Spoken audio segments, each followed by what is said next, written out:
você, doutor Leandro Teles. Tudo, a gente vai tratar do... Eu tô bem. O doutor Leandro trouxe a pequenininha dele. Hoje eu trouxe a maiorzinha, que é pequenininha também. Pequenininha. Tem 6 aninhos. Loirinha, assim. Ela pode ir pra mesa com a gente? Vocês podem? Eu vou dar uma conversadinha com ela, se ela estiver muito tímida. Isso. Ela te adora, ela te ama. Que bonitinha. Vou usar isso a favor da mesa. Se vocês estiverem, vai ter um bolo de tapioca delicioso. Ótimo. Bom, por favor, fique à vontade. Obrigado. A gente vai falar sobre os maiores mitos e verdades sobre a medicina. Porque tem umas coisas que a gente acredita e que não discute. Exatamente. Só que aí vem o especialista e fala, não é bem assim. Antes, vamos ver o que as pessoas nas ruas querem saber sobre os mitos e as verdades sobre medicina. Vamos ver e depois a gente discute aqui. Oi, meu nome é Soledade. Gostaria de saber se prender o espirro faz mal à saúde. Boa pergunta. Pergunta boa, hein? Já ouviram essa daí? Nossa. Quem prende o espirro? Eu não. Eu não, porque também falo que faz mal. Eu não, sou escandaloso, inclusive. Gente. Já espirrei no ar. Eu vou lá pra fora. Eu saio do estúdio pra espirrar. Você jura? Eu saio do estúdio porque é muito alto. O seu espirro? É um escândalo. E eu não consigo segurar. E faz mal segurar? Então, essa é uma pergunta importante. Muita gente fala isso, né? Não pode prender o espirro porque senão faz mal. E isso não é mito, não. Isso é verdade.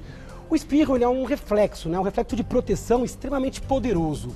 Então, primeiro assim, se você tentar evitar o espirro, não vai dar certo, porque ele é automático. Depende, uma vez que ele começa, ele vai.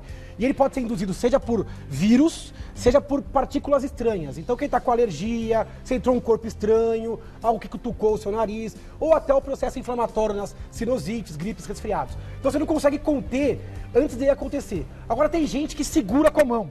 Fecha o nariz e segura. Isso é perigoso. Isso é perigoso, principalmente da parte otorrino. Por quê? Porque a coluna de ar, para expulsar essa partícula, é muito forte. A gente estima que sai a mais de 150 km por hora. É muito forte. Como é que é? O espirro, ele é algo potente. Se você segura, automaticamente essa pressão ela é distribuída para os seios da face, para os ouvidos, para regiões da cabeça.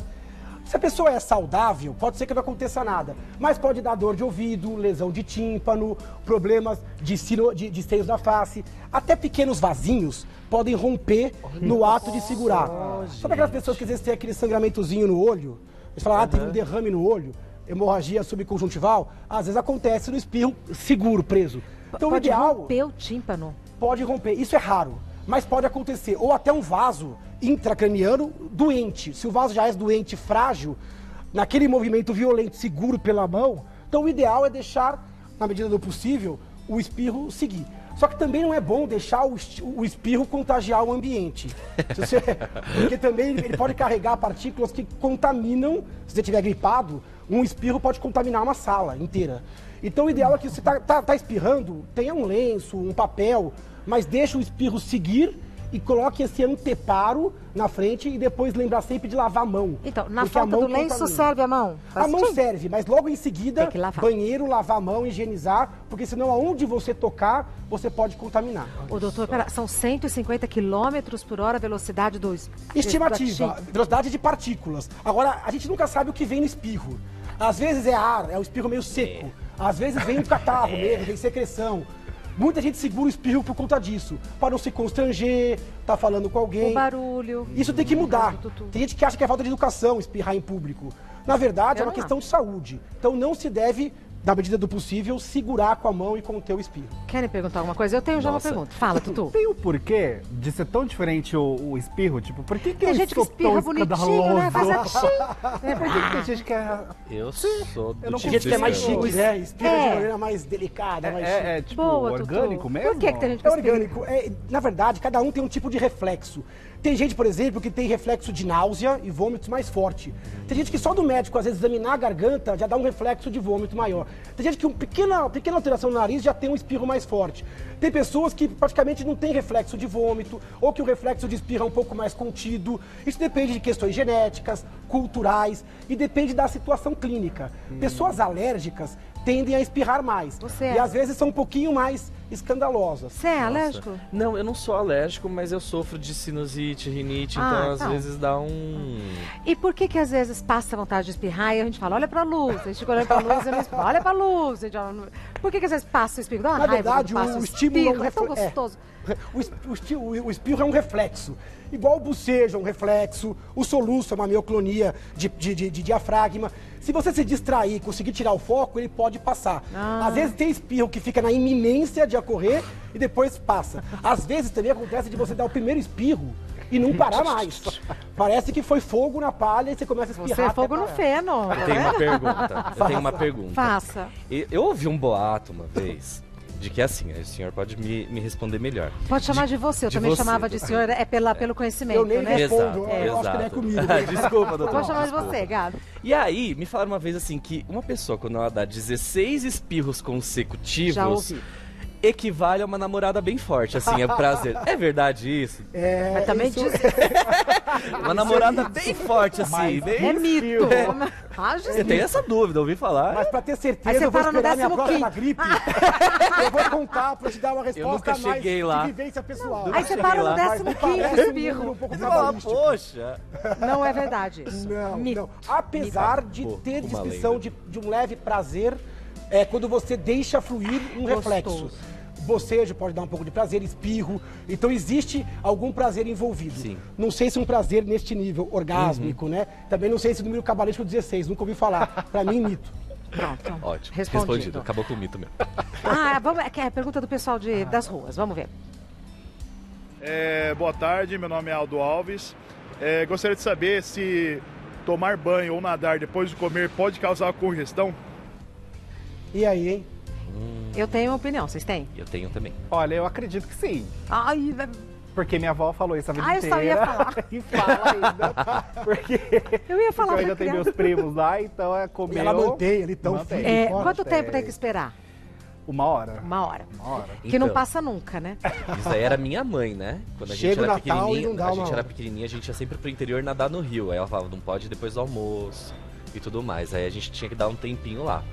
Não íamos. Eu com a Rafaela, eu falava, não, pode ir. O pouquinho que come não é possível que vai dar. Na verdade, esse é um mito parcial. Eu considero isso um mito, mas é um mito parcial. O problema não é em si a água, né? O problema é a atividade esportiva ou física exuberante depois de você comer uma dieta muito grande. Você falou uma coisa que é verdade, depende de quanto você comeu, depende da temperatura que está esta água e do que exatamente você vai fazer na piscina. Se você comeu pouco, vai ficar parado e a piscina está numa temperatura adequada, não tem nenhum problema, não gera congestão, problema de digestão, nada disso. Agora, a criança não para quieta em piscina. Então a criança começa a fazer exercício. E aí vale, como qualquer outro esporte, comer e jogar bola, comer e plantar bananeira, comer e correr. Na verdade, depois que você come, o corpo se prepara para a digestão. Então o sangue vai mais para o intestino, o estômago fica mais ácido, dá até uma certa zonzeira, um certo banzo, uma certa sonolência. Um o bode, corpo né? pede Dá um bode. bodinho assim, Dá vontade de ficar parado e tal. Então é o corpo pedindo para digerir com calma. Agora, se for para entrar numa banheira ou num banho tranquilo ou ficar quieto na piscina, não teria problema. Essa coisa do tempo também varia. Tem gente que fala 2 horas, 1 hora, 40 minutos. Esse é um mito que eu mantenho lá em casa. Às vezes para as minhas filhas, porque ele é meio pedagógico, né? Você ameaça e fala, ó, vai dar congestão, fica quieto. É mais para a criança ficar tranquila no pós-comida, mas não porque seja verdade que entrar na piscina e ficar quieto vai dar algum problema. E o mar? O mar é semelhante. É que o mar é um pouco mais complicado porque o mar exige interação. Porque ele já gera uma força contrária, né? Para entrar, para sair. Outra coisa é que se alguém passar mal dentro do mar, o risco é maior da pessoa ser puxada e tal. Então eu acho que para o mar vale a pena essa recomendação. Tá mais calor, o mar é mais perigoso que uma piscina. Mas a água é salgada. A água é salgada que pode levar a pessoa a engolir água. Então é uma recomendação válida, mas é um mito parcial. Vocês têm uma pergunta? Não, é só... Mas, ô doutor, pensando assim como mãe, como avó e tal, se a criança comeu muito, não é automático ela ter preguiça de ir pra piscina e pro mar? Ela já não vai querer ficar molinha? Automático mais ou menos. No adulto isso é automático, a gente é mais preguiçoso. Mas criança no verão é complicado. Primeiro que criança já é do contra. Fala que não pode, ela já quer mais. E nas férias criança ainda por junta, cima, pega né? fogo. Criança, uma contamina a outra, uma comeu mais, outra comeu menos. Então, complicado. A criança ela quer brincar e aproveitar ao máximo. Então, alguma moralidade você tem que dar. Comeu demais, grandes refeições, ficar mais tranquilo. Se vai entrar na piscina, com suporte, ficar mais quietinho. Agora, se a dieta for leve, eu acho que não tem tanto problema, a gente tem que ser um pouquinho mais permissivo. Ótimo, ótimo. Bom Doutor senso. Leandro, médico e pai. E pai. Boa. Próxima dúvida. Meu nome é Maria, eu queria saber se é verdade que não podemos acordar um sonâmbulo. Ai, ótima, Maria, ótima. Isso é maravilhoso. Isso é O clássico. sonambulismo é tão comum, né? Muitas crianças têm sonambulismo, alguns adolescentes, e isso às vezes perdura até na vida adulta. Pessoas que durante a noite se movimentam, às vezes levantam, andam. Diferente do que as pessoas acham, o sonâmbulo não anda com o olho fechado e com o braço esticado. Isso é coisa de filme, né? Geralmente o sonâmbulo ele anda com o olho aberto, entreaberto e com os braços colocados. Você acha que está acordado? O sonâmbulo, ele tá mais dormindo que acordado, mas ele parece mais acordado. Mas o sonambulismo acontece na fase 3 do sono. Essa fase é sono profundo, só que o cara não tá sonhando, mas tá dormindo. Esse negócio de acordar é exagero, mito. Se você precisar acordar o sonâmbulo, você pode acordá-lo e deve acordá-lo. Às vezes ele está numa situação de risco, pegando uma faca, ou perto de uma janela, ou ligando um carro. Aí você vai lá e acorda. Mas geralmente não precisa acordar. Você pode pegá-lo lentamente e conduzi-lo de volta à cama. Ele volta para a cama, dorme. Por quê? Porque se você acordá-lo, ele vai estar meio confuso. Ele está dormindo. De repente, ele dormiu na cama dele e acorda num outro ambiente, ele pode ficar um pouco desorientado, alguns podem ficar um pouco agressivos. Assustados. Mas é só este o problema. Ele não vai ficar louco, não vai morrer como o mito fala. Então é mito, mas só o faça, só acorde em caso de necessidade. De modo geral, mantenha a tranquilidade, porque assusta, né? Às vezes você vê um sonâmbulo assim no meio do corredor, na calada da noite. Na minha família tem uma pessoa sonâmbula e é assustador, porque você conversa. Você Às jura que a pessoa está acordada. Às vezes você fala. E geralmente o sonâmbulo ele não lembra que teve o episódio. Isso. Conduz para a cama, mantenha a tranquilidade e acorde na medida do necessário. Se a pessoa tem muitos episódios, manter portas trancadas, chaves escondidas, dificuldade de acesso a janelas e facas. E, se o caso for muito exuberante, levar para tratamento médico.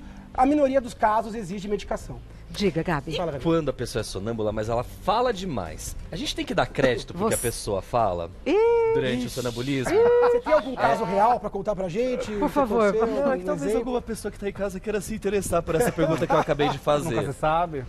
Tipo, se a pessoa pode se entregar. É. É interessante que não é só sonâmbulo que fala, não. Tem pessoas que têm sonilóquio, que é a mania de falar dormindo. Sim. Às vezes a pessoa não é sonâmbula, mas ela fala. Ela pode falar, às vezes, do começo do sono, ou até tem pessoas que sonham e vivenciam o sonho. Ok. Falam que estão sonhando. De modo geral, isso tem pouco crédito. A Entendi. pessoa ela pode falar coisas que estão obscuras na mente. E se solta um nome assim, por exemplo? Então, aí é complicado. Um Jennifer, assim, né? Solta uma Jennifer. Um Jennifer, É complicado. Jennifer. Vai ter que fazer um pente fino. Não custa dar uma checada. Mas, de modo geral... Não sabe o que fala acontece? isso que você me complica, Isso doutor. acontece às vezes até em exame. A pessoa vai fazer uma endoscopia e fala assim, você tem que levar um acompanhante. Aí começa a anestesia, o cara entrega até... Né? Até o que não deve. cuidado. De modo geral, não dá pra valorizar. Não dá pra valorizar, não dá pra porque a pessoa não valorizar. está consciente. Como Ótimo. você pode sonhar coisas bizarras. Sim, a gente pode sonhar acontece coisas muito. absolutamente aleatórias e bizarras. Então esse vai ser a defesa do cara que falou. Não custa dar uma checada, mas normalmente não existe Não precisa relação checar com nada não, é porque, né? Eu tenho uma pergunta. Fala. Uma amiga minha tem uma filha que é sonâmbula e aí, com medo justamente da filha levantar e ela não escutar e tal, ela bolou a seguinte engenhoca. Ela coloca do lado da cama da Patrícia, acabei falando o nome, o plástico, depois uma toalha molhada, porque a hora que ela levanta e coloca o pé na toalha, o geladinho, a umidade, faz com que a menina acorde. E aí, É uma estratégia coisa de possível. mãe, né? Coisa de mãe que aí fica às vezes preocupada. funciona ou não. Como geralmente a criança está num sono mais profundo, às vezes não funciona. Cuidado só com artimanhas e armadilhas que possam levar a acidentes domésticos. A escorregar, tropeçar e tal. Mas existe isso. Tem gente que tem sensor de movimento, que não é tão difícil. E soa um alarme quando a criança Ai, levanta. mas aí, Ou doutor? que acende luz, né? legal. Acende luz e Isso ajuda liga. a acordar. Então isso pode ajudar em alguns casos. É importante que você planeje o ambiente se tem uma pessoa com sonambulismo. Achei interessante a ideia dela, porque é algo que talvez não machuque e pode levar ao despertar. Pode funcionar com algumas crianças e com outras não. E as pessoas tendem a ter mais episódios quando estão mais estressadas, quando tem um dia um pouco mais complicado. Então é importante sempre alimentar essa higiene do sono, essa regularidade. Você sempre fala, doutor. E em alguns casos específicos levar ao médico para que não haja constrangimento, principalmente quando acontece na adolescência e na idade mais avançada, que a pessoa já pode sair na rua, ligar um carro e sofrer um acidente com isso. Ligar. Pode telefonar. Pode Ligar pro acontecer. ex, né? Não, isso não acontece. O Gabriel não. pode falar alguma coisa. Não, é tô que brincando. eu perguntei isso porque eu sou uma pessoa muito falante Oi mesmo. sumido. Oi sumido. Não, isso não. Não aconteceu. Mandar um oi subeca, tava sonâmbulo. Isso, gente, não. Não lembrei, desculpa. Deixa pra Foi lá. mal. Vamos mudar. Vamos mudar o tema. Segue, Cambiamos o tema, como diria de Ficou César. muito pessoal. Né? É. Então, né? Não foco. Próxima dúvida. Oi, meu nome é Jonatas. É verdade que tomar água com açúcar acalma os nervos? Ai, ótimo, Jonathan. O pessoal tá inspirado, gostei. Não é? Muito bom os mitos. O que vocês acham? Eu acho que sim. Ah, eu também acho. Ah, eu acho que tem um efeito, nem que seja paliativo, gostoso, você toma um docinho, assim. Você tá certa. A Regina mandou bem. Na verdade, Mãe, assim, é um de mito novo, coisa de parcial. mãe. É. A água e o açúcar não tem nenhuma propriedade química que acalma. Então o açúcar em si não é calmante, ele é um alimento calórico. Se fosse alguma coisa, seria estimulante, né? Então o açúcar em si ele não acalma. Agora, a presença de um copo com água e açúcar, quando você está nervoso, irritado, isso acalanta. Porque você tem uma geração de prazer, um gostinho na boca. É um efeito que a gente chama de placebo. Se sentir-se bem por acreditar que algo A te fará bem. demonstração de afeto de quem tá ali servindo afeto, também. cuidado, né? Boa, Gabi. memória afetiva. Porque a gente associa açúcar a avó, aniversário, a momentos felizes. Então isso traz memória. O pessoal fala, não, porque existe uma ação química, nem dá tempo. O açúcar nem chegou no estômago ainda, para chegar no cérebro. E tem gente que a toma e já fala, acalmou, né? já me acalmei.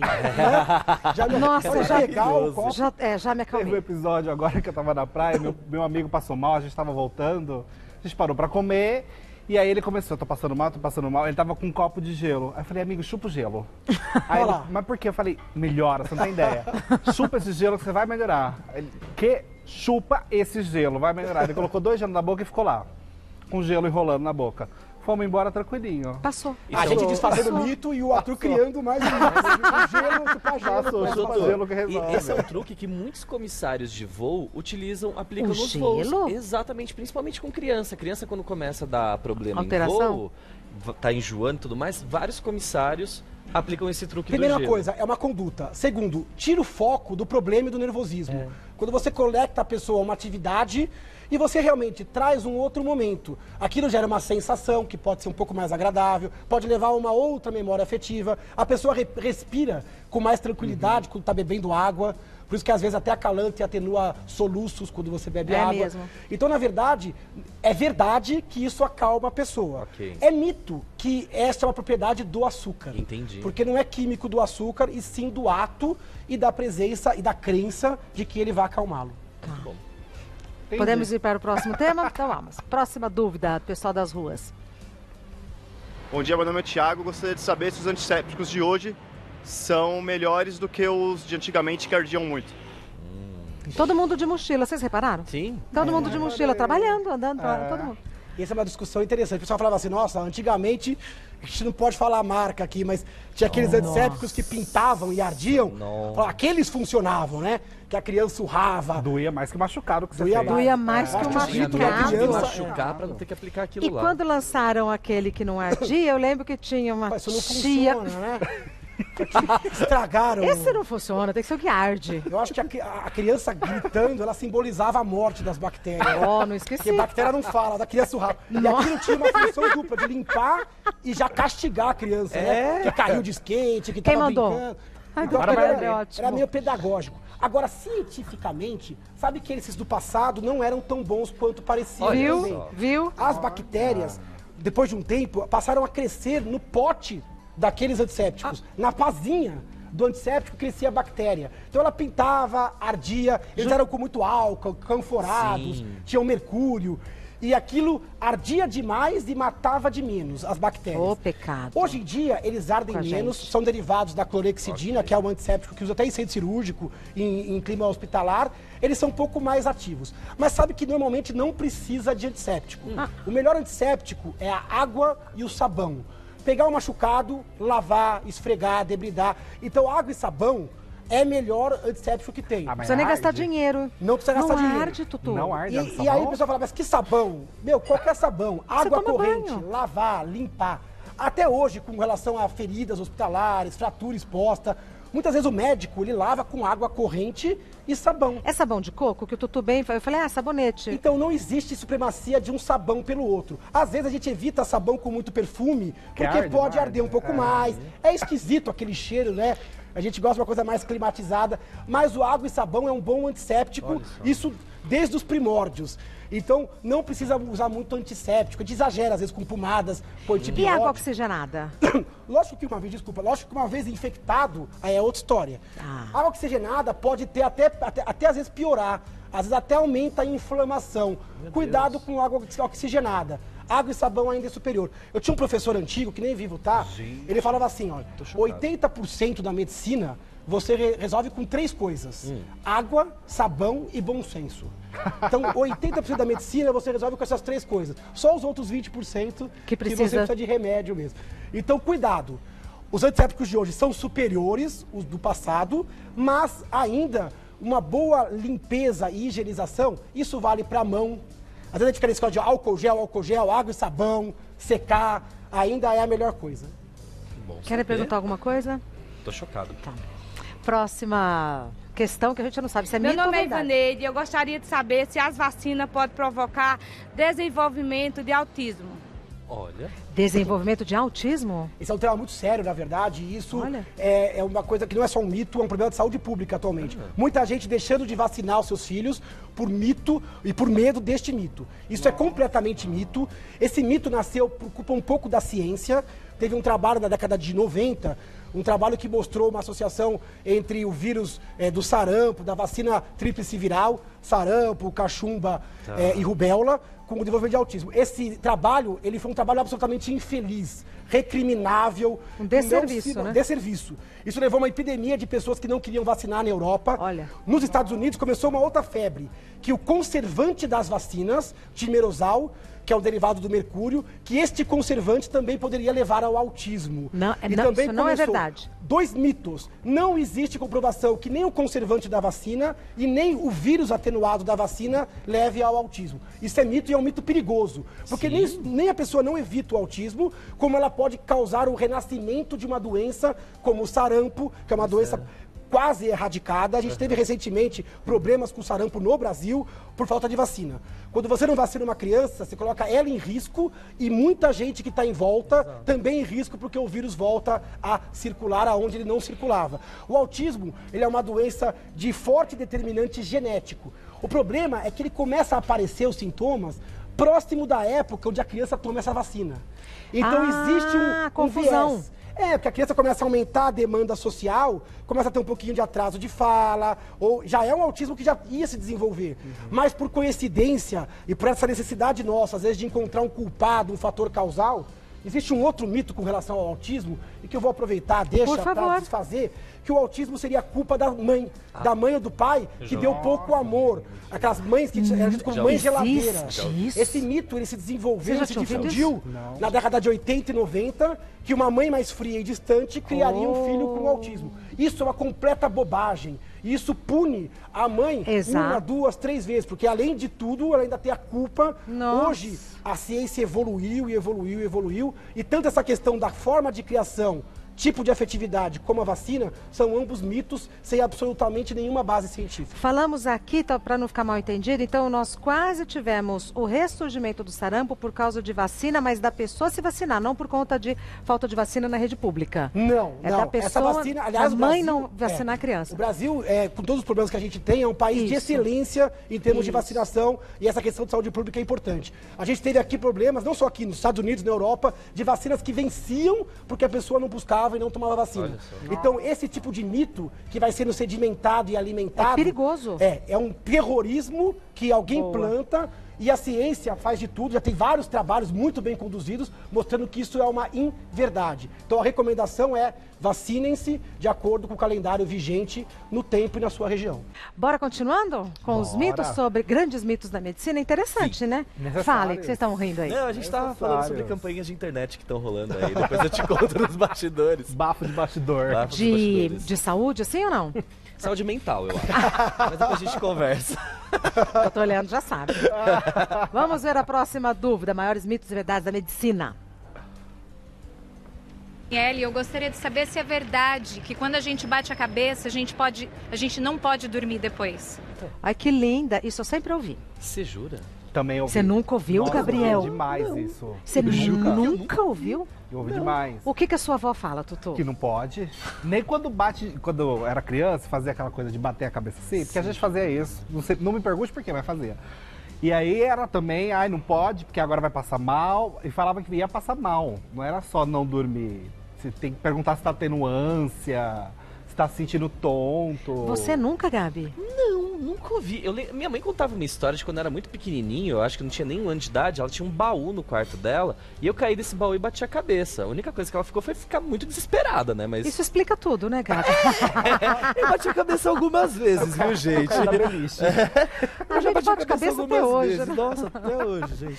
E aí, esse é muito interessante, porque ele, em parte ele é mito, em parte tem uma razão de ser. Olha. Na verdade, em batidas leves de cabeça, cotidianas, não teria problema nenhum você deixar a pessoa adormecer normalmente. Agora, em batidas mais fortes de cabeça, acidentes mais feios ou de carro, existe um problema da pessoa dormir. Porque você realmente, como o Arthur falou, você perde um pouco do parâmetro de saber se a pessoa está sentindo alguma coisa errada ou não. É mais para manter uma monitorização de sintomas. Então, às vezes, a pessoa tem um acidente de carro ou cai de um andaime. Aí, assim, fica falando com a pessoa. Agora, muita gente fala assim, não deixa dormir, porque se dormir, fica mais grave. Ou se dormir, não acorda, não volta mais, ou entra em coma. Isso é mito. Na verdade, o que dá a gravidade não é o fato da pessoa ter dormido ou não, mas é simplesmente o tamanho da pancada e o problema da cabeça que aconteceu. É lógico que em pancadas mais fortes, aquelas que lesam realmente o cérebro, existe um perigo da pessoa não dormir e sim rebaixar a consciência. É isso que eu vou Então o fato da pessoa quase um dormir, desmaio. a pessoa sofreu um acidente e de repente quer dormir, é esquisito. Isso já é um sinal de alarme por si. Manter acordada não muda a gravidade. Simplesmente ela já estava grave antes. Então, o fato de dormir ou não muda a gravidade. Tá. Mas, diante de doenças, de traumas mais sérios, eu acho que enquanto um médico não avalia, se você conseguir realmente manter contato, enquanto a pessoa está falando, conversando, não está sentindo náusea, dor de cabeça, tontura, isso mostra que está tudo bem. Então, pode fazer isso mais para vigilância, né? Agora, na dúvida, é melhor levar o paciente para o pronto-socorro. Se a pessoa tiver um trauma relevante, pronto-socorro. Se ela tiver desmaio, perda de consciência relacionada a esse trauma, pronto-socorro. Né? Crianças pequenas, idosos, são mais sensíveis a traumas de crânio. Na dúvida, pronto-socorro. Então, cuidado com cabeça, porque a cabeça é uma estrutura fechada por osso. Se acontece um sangramento ali, você não tem como perceber externamente e não cabe muita coisa ali. E pode complicar para valer, né? Pode complicar. Então, aquele acidente que é um acidente corriqueiro, leve e que não tem sintoma nenhum, dá para observar. Se for nesses extremos de idade e se for um trauma que levou um sintoma neurológico, tontura, dor de cabeça, vômitos ou sonolência, melhor levar. Se o médico pedir observação, é melhor que a pessoa seja observada, às vezes por 6, às vezes por 12 horas. E aí, nesse caso, você usa o não dormir mais para observar. Entendi. Só porque dormindo você perde o parâmetro, mas não como uma piora da gravidade. Entendi. Muito bom. Nenhuma pergunta? Entendi. E quando sua mãe ou sua avó falando, bateu a cabeça, não vai dormir, o que você vai fazer agora? Fica batendo um papo. Ela tenta prender mesmo a atenção pra não dar uma cochilada nem nada. Mas não vai desobedecer, não, né? jamais. Jamais. E mesmo sendo mito, vai continuar. Vamos obedecer.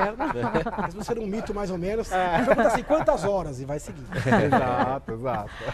Próxima dúvida do pessoal das ruas. Meu nome é Ellen Kipper e eu queria saber se o álcool corta o efeito dos antibióticos. Ótimo.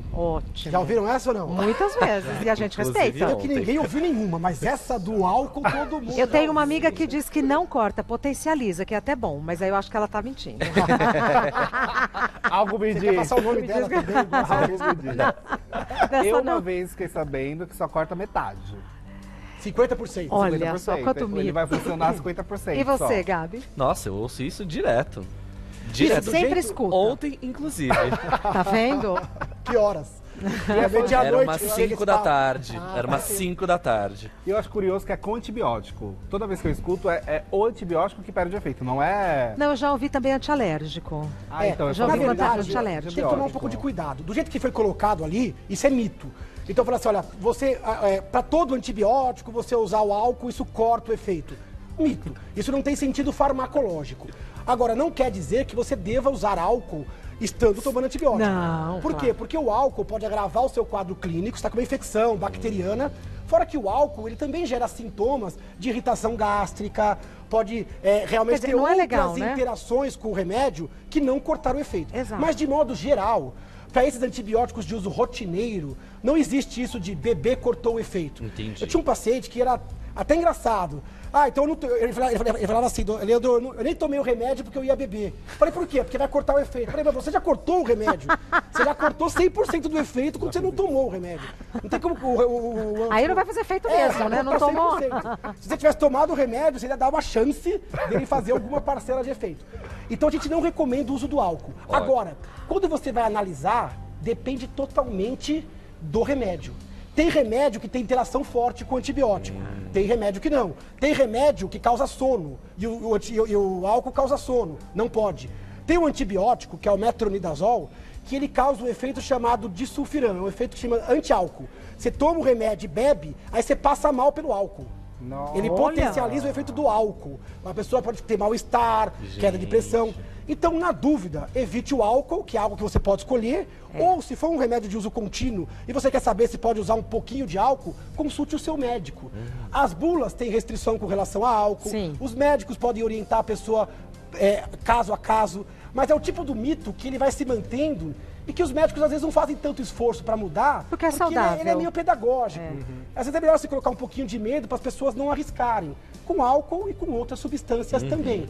Então eu acho que é um mito da farmacologia, mas ele tem uma razão de ser e faz parte do bom senso. E antialérgico também tem um efeito reduzido ou cortado com o álcool? O antialérgico, na verdade, ele tem um efeito colateral potencializado. Antialérgico, a maioria deles dá sono. Muito sono. Deixa a pessoa lentificada, aumenta o risco de acidentes. E o álcool também dá esse efeito. Então, o que mais interage com o álcool? Remédio para dormir, antidepressivo, aí não pode, né? Não remédio para pode. tontura. Por quê? Porque o próprio efeito do álcool colateral é o mesmo do efeito do remédio. Remédios que são metabolizados pelo fígado também, porque é lá onde o fígado, onde também vai processar o álcool. Na dúvida, evita. Se for algo crônico, consultar o médico e faça com responsabilidade. Eu tenho uma dúvida. Pergunte. Remédio para dormir e álcool não é um perigo? É um perigo. É um perigo de vida, inclusive. Isso. Por quê? Porque o álcool... Vocês não sabiam? Não. O nível de perigo... Não sabiam. O nível fiz essa não combinação. Um dos problemas é a sonolência excessiva. Tá. Imagina uma pessoa que toma um remédio para dormir, bebe e depois vomita, por exemplo. Ela pode aspirar, ela pode ter uma parada respiratória, ela pode roncar demais à noite. Então, muito cuidado ao misturar coisas com efeito semelhante. Às vezes a pessoa toma o remédio, bebe e depois à noite, quando vai dormir, acaba passando muito mal e não ter solução, não ser acudido. E confusão mental? Pode dar confusão mental. Às vezes o efeito do álcool, A pessoa fica louca. às vezes de pequena quantidade de álcool, dá um efeito diferente. Muito comum também com antidepressivo. A pessoa tolerava 2, 3 doses. Aí passando a tomar remédio, o efeito do álcool, por exemplo, fica mais forte. Agora, cada medicamento é um mundo. Cada medicamento tem uma via de metabolização, uma dose. Como cada dose de álcool e tipo de álcool também. Também tem uma questão genética. Tem pessoas que são mais fracas para álcool, tem pessoas que metabolizam melhor ou pior. Na dúvida, é melhor não arriscar, ou se for fazer, com ajuda médica e muita moderação. Agora depende do tempo que a pessoa ingere, se ela bebe água ou não. A gente imagina que o fígado demora 1h30, 2 para metabolizar uma dose de álcool. Então, cuidado com o álcool. Mesmo fora do ambiente médico e de remédio. Claro. Mais ainda quando tem uma outra substância desconhecida paralela a ele. Tomei o antialérgico de manhã, acordei com rinite, tomei uma sexta-feira. Nada pessoal. Nada pessoal. Nada pessoal. Tomei o antialérgico, à noite vou sair, tomar uma coisinha. Interfere ou o horário aí já... Pode interferir. Depende muito do tempo de ação do remédio da manhã. Tem antialérgicos que agem por 6, 8 horas. Nesse caso, teoricamente, poderia não ter relação. Mas tem antialérgicos que são dados uma vez ao dia. E o efeito pode perdurar até o dia seguinte. Então, muito cuidado com associações. Porque cada um processa de um jeito e o remédio ele tem um mecanismo que às vezes dura por mais tempo. Tem antidepressivo que fica 48 horas. Sim. Então, cuidado com esse tipo de... Apesar de existir um certo exagero em alguns contextos, existe uma razão e existe um bom senso que deve nortear sempre a conduta em saúde. E remédio é coisa séria, né? É coisa séria e na dúvida consulte o farmacêutico, o médico, a bula. Eventualmente ali você consegue a resposta um pouquinho mais específica para o seu caso. Tá. Mais uma dúvida. Oi, meu nome é Breno e eu queria saber se dormir no quarto com plantas faz mal para a saúde. Já ouviram essa? Já. Não, com planta faz mal. Planta só faz bem. Por causa da liberação do gás carbônico. À noite Como o é- processo é invertido. como é que é? Processo invertido, a liberação do gás carbônico. Porque à noite ela solta gás carbônico e aí faz mal. É invertido o processo. Isso que eu acho. Tem a ver. Esse mito é muito comum. Tem pessoas que falam, não pode. Você pode ter planta em qualquer lugar, mas Menos no não pode ter quarto. planta no quarto. Dá problema respiratório e tal. É. O que vocês falaram é verdade, Tá. mas isso que eles falaram é mito. É verdade que realmente a planta de dia faz fotossíntese, então ela produz oxigênio, ela purifica a atmosfera. À noite, não tem luz, ela não faz fotossíntese e ela mantém a sua respiração, onde ela produz gás carbônico e consome oxigênio. Só que isso é extremamente pequeno, é ínfimo a quantidade. entendi. Se isso fosse verdade, você não poderia dormir com um outro mamífero, o seu irmão, um cachorro, porque esses outros animais também consomem oxigênio e produzem um pouco de CO2 na respiração. Então isto é mito. Pode ter plantas no quarto? Pode. Também você não precisa dormir na floresta amazônica, totalmente fechado. Mas com bom senso pode. Agora cuidado com alguns tipos de plantas. Algumas plantas liberam odores à noite, liberam substâncias que são para afastar insetos ou para afastar herbívoros. Então tem que ver direitinho que plantas que vão bem no quarto. Mas de modo geral, um quarto bem arejado, as plantas adequadas, elas funcionam sim, purificando o ar do dia, dando harmonia para o quarto, dando uma condição de tranquilidade. Nossa. Então isto é um grande mito da medicina, isso é mito. Tá. Cada um segura um livro. Vamos fazer bonitinho? Cada um segura um livro? Bom. Dr. Leandro Teles é médico neurologista. O site do Dr. Leandro é leandroteles.com.br e o Instagram do Dr. Leandro é @neuroleandroteles, tudo junto. E esses são dois dos livros do Dr. Leandro que, assim como ele, explicam tudo que a gente quer saber de um jeito que a gente entende, né, Dr. Leandro? E já tem um a caminho, né? Tem um a caminho, já estamos na Ainda gestação bem. desse daí. Ainda bem. A gente tem o Antes Que Eu Me Esqueça, sobre memória, dia a dia, e tem o Cérebro Ansioso, que é sobre ansiedade. E onde eu acho esses livros Você para encontra em qualquer livraria, jogando também na internet, nos mecanismos de busca, ou no meu site. Você também consegue ter acesso, as pessoas podem comprar pela internet, facinho de encontrar. Tá, muito obrigada pelo papo, viu? Eu que agradeço. Muito obrigada, viu? Aprendemos bastante, né? Muito.